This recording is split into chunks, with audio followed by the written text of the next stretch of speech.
성서학에서는 다양한 해석 방법들이 사용되고 있습니다. 각 신학교에서도 성서 해석 방법들을 가르치는데요. 그 방법들이 어떻게 해서 생겨나게 되었는지, 그리고 어떤 이론적 토대 위에 있는지를 종합적으로 이해하는 것이 도움이 될 것입니다. 평신도들의 입장에서도 그 해석 방법들을 직접 배워서 사용하기는 어렵겠지만, 그것에 대한 이해를 가지고 있으면 다양한 성서 해석들을 이해하고 평가하는 데 도움이 될 수 있을 것입니다.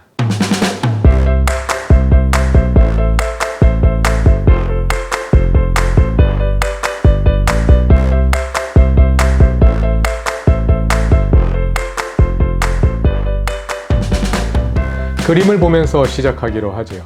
가운데 있는 것이 성경책입니다. 왼쪽에는 성경을 저술한 실제 저자가 있고요. 오른쪽에는 성경을 읽는 독자, 곧 우리가 있습니다. 한 가지 질문을 던져보겠습니다. 여러분, 의미는 어디에 있을까요? 해석학자들은 이런 질문에 답하기 쉽도록 각 위치에 이름을 정해 놓았습니다. 먼저, 독자는 본문 앞에 있다고 말합니다. 그렇게 놓고 나니까 저자는 본문 뒤에, 본문 배후에 있게 되지요. 시간적으로 보자면 이 가운데 저자가 가장 먼저 존재했겠죠. 저자가 먼저 존재했고 그 저자에 의해서 텍스트가 저술되었고 그리고 그 다음에 독자가 이 텍스트를 대하게 됩니다. 사도 바울이 쓴 데살로니가 전서를 한번 생각해 봅시다. 데살로니가 전서의 의미는 어디에 있을까요? 어떤 사람들은 데살로니가 전서의 의미는 사도 바울이 데살로니가 전서를 쓸 때 의도했던 것, 그것이 데살로니가 전서의 의미라고 말합니다. 이렇게 볼 경우에 의미는 실제 저자의, 그러니까 본문 뒤에 있습니다. 다르게 생각하는 분들도 있습니다. 어떤 분들은 본문의 의미는 본문 안에 있다고 생각합니다. 우리가 데살로니가 전서를 읽다 보면 데살로니가 전서에서 누군가가 우리에게 말하고 있잖아요. 사도 바울이 본문 안에서 지금 우리에게 말하고 있지 않습니까? 의미는 이 본문 안에 있다고 보는 겁니다. 또 다른 이해도 가능합니다. 여러분, 성경을 읽기 전에 기도하고 읽었더니 본문의 의미가 다르게 다가오더라 하는 경험을 해보신 적 있나요? 또 다르게 생각해 보자면 믿지 않는 사람들이 성경을 읽을 때와 그리스도인들이 믿음의 눈으로 성경을 읽을 때는 같은 본문을 읽으면서도 서로 다른 의미를 읽어내는 경우들이 있습니다.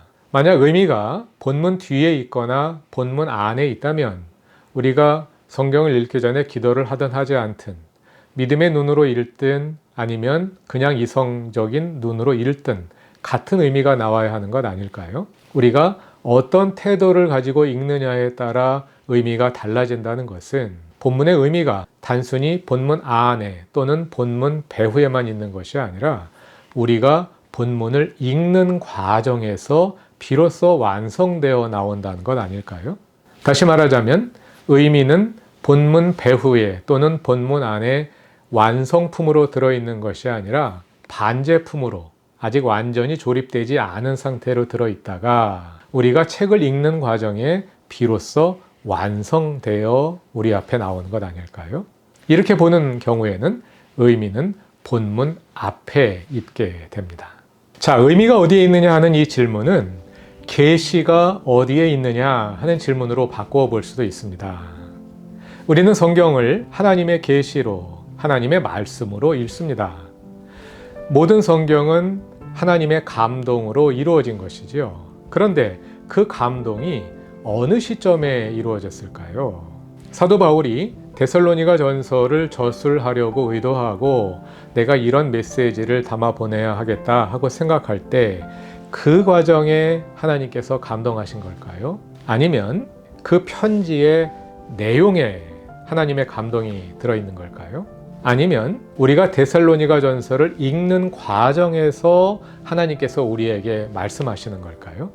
어떻게 보느냐에 따라서 계시의 위치는 본문 뒤에 있다고 말할 수도 있고 본문 안에 있다고 말할 수도 있고 본문 앞에 있다고 말할 수도 있게 됩니다. 이러한 생각의 차이, 곧 의미가 어디에 있다고 보느냐의 차이가 성서 해석 방법론의 차이로 나타납니다.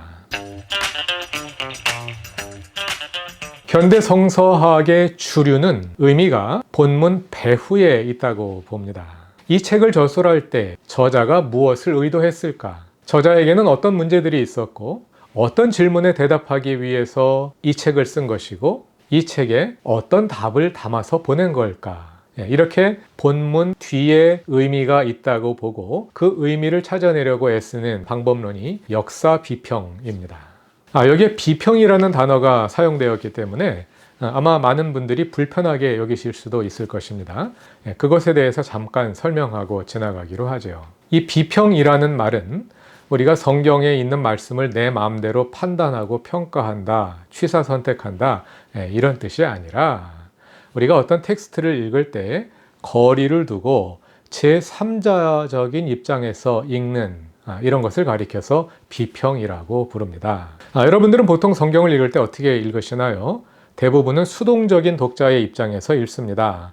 하나님께서 지금 이 본문을 통해서 나에게 말씀하신다고 믿고 이 본문에서 하나님께서 나에게 무엇을 말씀하시는지 듣는 태도로, 겸손하고 순종적인 태도로 그냥 주시는 말씀을 듣지요. 거리가 없습니다. 그냥 성경이라는 책을 하나님께서 나에게 직접 주시는 말씀으로 바로 받아들이는 거죠. 그런데 이러한 태도가 우리의 신앙에 매우 유익하면서 동시에 문제를 일으키기도 합니다. 자, 우리가 그동안 마태복음과 마가복음과 누가복음과 요한복음이 동일한 예수님의 말씀이면서도 상당한 차이를 가지고 있다는 것을 알게 되었는데요. 우리가 수동적인 태도로만 책을 읽게 될 경우에는 이 네 책의 차이에 대해서 혼란을 일으키게 될 겁니다. 마태복음을 읽으면서 하나님의 말씀으로 바로 받아들였어요. 그런데 마가복음을 읽다 보니까 다른 내용이 들어있단 말이죠. 누가복음과 요한복음을 읽다 보니까 더 다른 내용이 들어있단 말이죠. 하나님께서 왜 여기서는 이렇게 말씀하시고 저기서는 다르게 말씀하시냐? 왜 하나님께서 이 책과 이 책에서 사실적으로 서로 조화시킬 수 없는 말씀을 하시느냐? 그럼 우리는 그거로 인해서 시험에, 혼란에 빠져들 수밖에 없잖아요. 이 문제를 어떻게 해결할 수 있을까요? 거리를 두고 읽어야죠. 거리를 두고 마태복음은 왜 이렇게 말하는 걸까? 누가복음은 왜 이렇게 말하는 걸까? 그래서 마태복음이 저술되던 그 당시의 배경을 연구해보고 또 누가복음이 저술되던 그 당시의 배경을 연구해보면 마태에게는 이런 문제의식이 있어서 이런 답을 내린 것이고 또 누가에게는 이런 관심이 있어서 예수님을 이렇게 만났구나 하고 발견하게 되는 거죠. 이렇게 거리를 두고 읽는 것을 가리켜서 비평적인 읽기라고 말합니다. 그리고 그냥 수동적인 입장에서 바로 받아들이는 것이 아니라 제3자적인 입장에서 보는 거예요. 마태가 마태의 독자들에게 이야기를 하고 있단 말이죠. 그걸 옆에서 보는 거죠. 마태복음은 이런 문제가 있어서 독자들에게 이런 메시지를 전달하고 이런 방식으로 전달하는구나. 그것을 옆에 떨어져서 보는 거예요. 이런 읽기를 가리켜서 비평이라고 말합니다. 자, 다시 그림으로 돌아가 봅시다. 의미가 본문 뒤에 실제 저자에 있다 하고 보는 것은 의미가 본문이 저술되었던 그 역사 속에 있다고 보는 거죠. 그래서 이러한 읽기 방법을 가리켜서 역사 비평이라고 부르는 겁니다. 그와 반면에 아니지, 의미는 저자에게 있는 것이 아니라 성경책 안에 있는 거다. 하나님께서 성경책 안에서 말씀하고 계시지 않느냐. 이렇게 의미를 본문 안에서 찾아내려고 하는 방법을 가리켜서 문학 비평이라고 부릅니다. 문학 비평은 영어로 literary criticism입니다. literature, 글 안에 의미가 있다고 보기 때문에 문학 비평이라고 부르는 겁니다. 일반 문학계에서는 이거보다 훨씬 광범한 의미로 여기 나오는 모든 비평 방법들을 다 포괄해서 문학 비평이라고 부르기도 하고요. 또 성서학에서도 과거에는 다른 어떤 방법론을 가리켜서 문학 비평이라고 불렀기 때문에 이 이름이 혼란을 일으킬 수도 있습니다. 오늘날 성서학에서 이러한 방법을 문학 비평이라고 부른다. 이렇게 일단 이해하고 넘어가면 좋겠습니다. 거기서 더 나아가서 의미는 우리가 독서하는 과정에서 비로소 완성되어 나오는 것이다. 하고 보는 입장도 있다고 말씀드렸죠. 이걸 하나로 합쳐서 무슨 비평이다 이렇게 가리키는 표현은 없고요. 이러한 읽기 방법 가운데 하나가 독자 반응 비평입니다. 독자가 텍스트를 읽는 과정에서 무슨 일이 일어나는지 그것을 있는 그대로 기술해 내려고 하는 그런 방법인데요. 독자 반응 비평은 본문 앞에서 의미를 찾아내려 하는 시도를 잘 보여주는 그런 이름인데요. 이 전체를 대표하는 그런 통칭은 아니고 그 가운데 하나의 방법일 뿐입니다. 오늘은 그냥 이 방법을 독자 참여적 해석 이런 식으로 한번 불러보도록 하겠습니다. 의미의 위치가 어디에 있다고 보느냐에 따라서 성서 해석 방법을 크게 역사 비평과 문학 비평과 독자 참여적 읽기로 나누어 보았습니다. 어느 방법을 선택하느냐에 따라서 주 연구 대상이 달라집니다. 물론 어느 방법을 선택하든지 가장 중요한 것은 성경 본문 그 자체를 진지하고 세밀하게 연구하는 겁니다. 그런데 거기서 끝나지 않고 그것과 함께 이루어지는 연구가 있는데요. 의미가 본문 배후에 실제 역사에 있다고 본다면 우리는 성경을 바로 해석하기 위해서 성서시대의 역사를 알아야 하겠죠. 그래서 그 역사의 지평에서 본문의 의미를 해석하려고 노력하게 될 것입니다. 그래서 역사 비평을 하시는 분들은 성서 시대의 역사, 특히 유대의 역사와 그리스 로마의 역사적 상황을 연구하는데 상당히 많은 시간을 보냅니다. 그래서 현대 성서학은 역사학의 성격을 가지고 있어요. 의미가 본문 안에 있다고 보는 분들은 이 본문의 문학적 양식을 세밀하게 살피고자 애를 씁니다.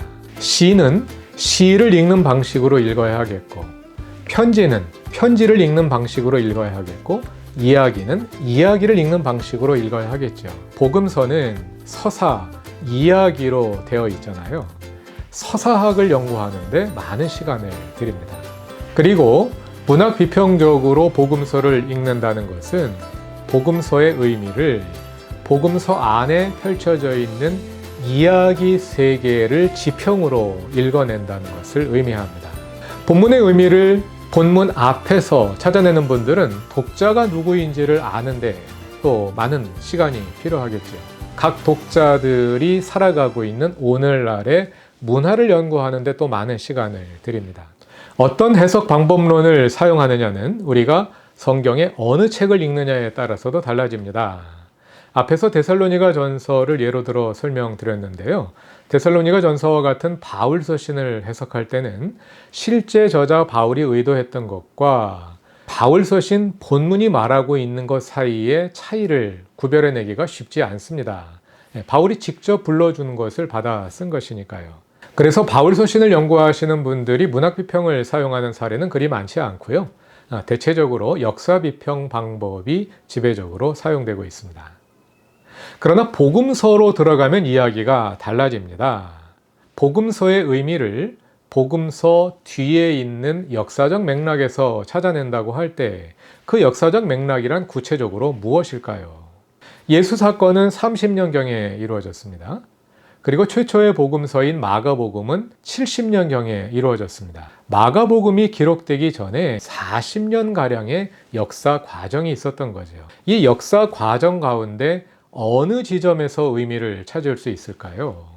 많은 분들은 물론 복음서는 예수님의 이야기니까 예수님에게서 의미를 찾아야지 이렇게 생각합니다. 그래서 30년경에 일어났던 예수님의 역사를 재구성하는데 노력을 집중합니다. 이런 연구를 가리켜서 역사적 예수 연구라고 부릅니다. 의미가 역사 속의 예수에게 있다고 보는 거예요. 그러나 예수님의 이야기는 복음서에 기록되기까지 40년 가까운 기간 여러 공동체들에 의해 전달되면서 그들의 이야기가 되었습니다. 복음서를 전달한 사람들은 단지 역사적 사실을 전달하려고 한 것이 아니라 의미를 전달하려고 한 것이라고 말씀드렸죠. 그러다 보니까 자연스럽게 예수님의 이야기의 지평이 그 이야기를 전달한 사람들의 지평과 융합이 일어났을 겁니다. 이런 과정이 구전 과정에서 일어났겠죠. 거기에 주목하는 분들도 있습니다. 복음서를 하나의 구술 형태로 형성하고 전달한 사람들은 누구일까? 그 사람들은 어떤 상황에 있었고 어떤 질문에 대해서 답을 찾아내고자 했을까? 그러한 사람들의 상황을 가리켜서 삶의 정황, 독일어로 지임 레벤이라고 부릅니다. 그 맥락에서 의미를 찾으려고 노력하는 연구가 있어요. 이런 연구를 가리켜서 양식 비평 또는 전승사 연구라고 부릅니다. 구전 과정에 이 역사에서 의미를 찾으려고 하는 겁니다. 그렇게 구전되고 전달된 말씀이 복음서 저자에 의해서 최종적으로 하나의 복음서로 저술되었죠. 예를 들어서 마가복음의 저자와 그 독자들, 그 사람들은 또 어떻게 예수를 만났을까요? 또 독특한 그 자체의 맥락이 있겠죠. 그 맥락에서 의미를 찾으려는 연구도 있습니다. 이 연구를 가리켜서 편집 비평이라고 말합니다. 최종적으로 복음서를 저술한 저자와 독자들의 역사적 상황, 거기에서 의미를 찾으려고 하는 겁니다. 이렇게 복음서 연구에는 바울 서신보다 훨씬 더 세밀하게 분화된 다양한 방법론들이 사용되고 있습니다. 그러다 보니까 복음서라는 책은 얼마 되지 않지만 복음서의 연구는 매우 다양하게 나오게 되는 것이죠. 그리고 의미의 위치를 어디에서 찾느냐에 따라서 동일한 본문의 의미가 다르게 해석되기도 합니다. 정말 그렇게 다르게 해석될까요? 궁금하신 분은 제가 그 질문을 가지고 쓴 작은 글이 하나 있는데요. 이 글을 한번 읽어보시기 바랍니다.